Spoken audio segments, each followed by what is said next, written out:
Hello friends, welcome to சமையல் பவன். இன்னைக்கு நம்ம பீஸா கேக் எப்படி பண்ணுறதுன்னு பார்ப்போம். இந்த ரெசிபி வந்து நான் ஒரு லெஃப்ட் ஓவர் வச்சு தாங்க பண்ணியிருக்கேன். அதைத்தான் நான் உங்கள் கூட ஷேர் பண்ணியிருக்கேன். நம்ம எல்லார் வீட்லேயுமே வந்து பிரெட் பாக்கெட் வந்து வாங்குவோம் இல்லையா, அதில் வந்து எக்ஸ்பைரி டேட் வரைக்கும் ஒரு 4 ஸ்லைஸ் பிரெட் வந்து வேஸ்ட் ஆகிட்டே இருக்கும். அதே மாதிரி எங்கள் வீட்லேயுமே வந்து ஒரு 4 ஸ்லைஸ் பிரெட் வந்து வேஸ்ட் ஆகிற மாதிரி இருந்துச்சு. ஸோ அதை வச்சு எப்படி ஒரு சூப்பரான பீஸா கேக் அப்படின்னு சொல்லிட்டு பண்ணலாம் அப்படின்னு சொல்லிட்டு நான் யோசிச்சு தான் நான் பண்ணேன். இந்த ரெசிபி ரொம்ப சூப்பராக வந்துச்சு. இதை உங்க கூட ஷேர் பண்ணிக்கிறேன். நான் ஒரு 4 ஸ்லைஸ் பிரெட் வந்து எடுத்திருக்கேன். நீங்க உங்களுக்கு எவ்வளோ வேணுமோ அவ்வளோ எடுத்துக்கலாம். அந்த பிரெட்ல இருக்க ஓரங்களை மட்டும் இந்த மாதிரி கட் பண்ணி எடுத்துக்கலாம். பிரெட்டை கட் பண்ணும் போது ஒரு சில நேரம் இந்த மாதிரி பிஞ்சு போறதுக்கெல்லாம் வாய்ப்பு இருக்கு. அதனால பரவாயில்ல, இந்த ரெசிபிக்கு வந்து அதை யூஸ் பண்ணிக்கலாம். இந்த மாதிரி 4 ஸ்லைஸ் பிரெட்டை வந்து கட் பண்ணி எடுத்திருக்கேன். ஒரு லூஃப் பேன் வந்து எடுத்திருக்கேங்க. இதுக்கு பதிலாக நீங்கள் சாதாரணமாக ஒரு டிஃபன் பாக்ஸு இல்லை ஒரு பன்ஸ் பண்ணுவோம்ல, அந்த பேன் எதுனாலும் எடுத்துக்கலாம். இது வந்து என்னன்னா பிரெட் பண்ணுவோம்ல அந்த பேன் தான், அதுதான் வந்து லூஃப் பேன்னு சொல்லுவாங்க. ஸோ இதை சுற்றி வந்து நம்ம ஆயில் வந்து நல்லா தடவி வச்சுக்குவோம். இதில் வந்து நான் 2 ஸ்லைஸ் பிரெட்டை வந்து ஃபர்ஸ்ட் வச்சுருக்கேன். இதுக்கு மேலே பீஸா சாஸ் வந்து அப்ளை பண்ணிக்க போகிறேன். இது வந்து நான் கடையில் வாங்கின பீஸா சாஸ் தான். ஃபுல் ஏரியாவையும் கவர் பண்ணுற மாதிரி இந்த சைடு ஃபுல்லாக எல்லா பக்கமுமே தடவி விட்டுக்கோங்க.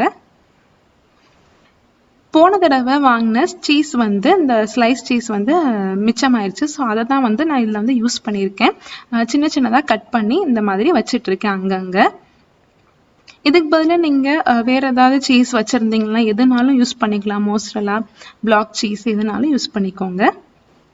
அன்னைக்கு பார்த்தீங்கன்னா வீட்டில் வந்து வெங்காயமும் தக்காளியும் தான் இருந்தது. அண்ட் வீட்டில் பண்ண பன்னீர் இருந்தது. அது ஜஸ்ட் வந்து மிளகா பொடியும் உப்பும் போட்டு ஃப்ரை பண்ணி எடுத்திருக்கேன்.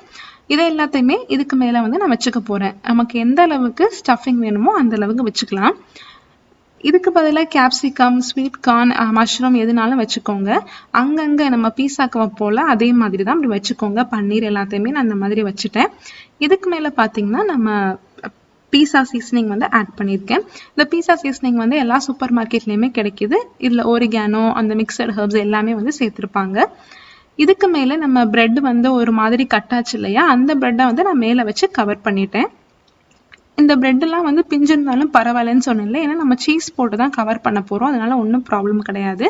இதுக்கு மேலே மறுபடியும் நம்ம ஃபர்ஸ்ட் லேயரில் பண்ணோம்ல அதே தான் ஃபுல்லாக அந்த பீஸா சாஸ் எல்லாமே தடவிட்டு இதே மாதிரி ஆனியன், அந்த டொமேட்டோ, அந்த பன்னீர் எல்லாத்தையுமே வச்சு ஸ்டஃப் பண்ணிக்கோங்க. இதுக்கு மேலே பார்த்தீங்கன்னா இந்த டைம் வாங்கின மோசரலா சீஸ் வந்து நான் வச்சுருக்கேன்.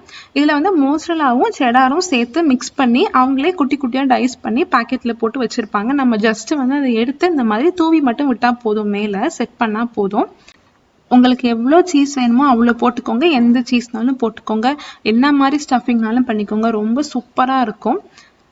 அந்த சீஸ் போட்டதுக்கு மேலேயும் வந்து இந்த மாதிரி பன்னீர் வந்து வச்சுருக்கேன். அப்போ தான் அது நல்லா மெல்ட் ஆகுறப்போ பன்னீர் வெளியே நல்லா தெரிஞ்சு பார்க்குறதுக்கு சூப்பராக இருக்கும்.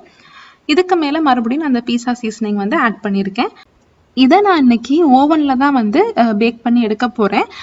ஓவன் இல்லாட்டி நம்ம கேஸ் ஸ்டவ்வில் கூட அதை பண்ணலாம். ஒரு நல்ல வெயிட்டான ஒரு கடாய் வச்சுட்டு அந்த டின்னை தூக்கி வைக்கிறதுக்கு ஒரு ஸ்டாண்டு வச்சுட்டு அதை ஒரு 5 நிமிஷம் க்ளோஸ் பண்ணி ப்ரீஹீட் பண்ணிவிட்டு அதுக்கப்புறம் அந்த டின்னை ப்ளேஸ் பண்ணிவிட்டு ஒரு 15 நிமிஷம் க்ளோஸ் பண்ணி மீடியம் ஃப்ளேமில் வச்சிங்கன்னா உங்களுக்கு கடாயில் சூப்பராக ரெடி ஆகிடும். இப்போ நான் ஓவனில் வந்து 10 நிமிஷம் வச்சு எடுத்திருக்கேன். நல்லா சூப்பராக ரெடி ஆகிருக்கு. நல்லா சீஸ்லாம் சூப்பராக மெல்ட் ஆகிருக்கு.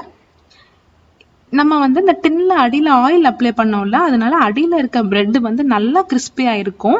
இதை வந்து இந்த மாதிரி ஒரு கத்தி வச்சு கட் பண்ணிட்டு எடுங்க. கொஞ்சம் எடுக்கிறதுக்கு கஷ்டமாக தான் இருக்கும், ஏன்னா பிரெட் வந்து நல்லா ஒட்டி இருக்கும்.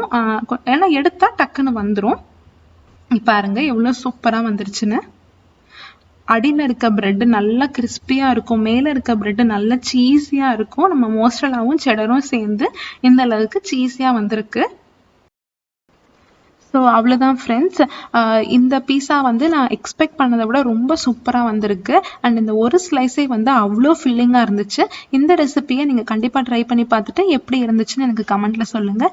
என்னோட ரெசிபீஸ்லாம் உங்களுக்கு பிடிச்சிருந்துச்சு அப்படின்னா சமையல் பவனுக்கு சப்ஸ்கிரைப் பண்ணி லைக் பண்ணி ஷேர் பண்ணுங்கள். தேங்க்யூ.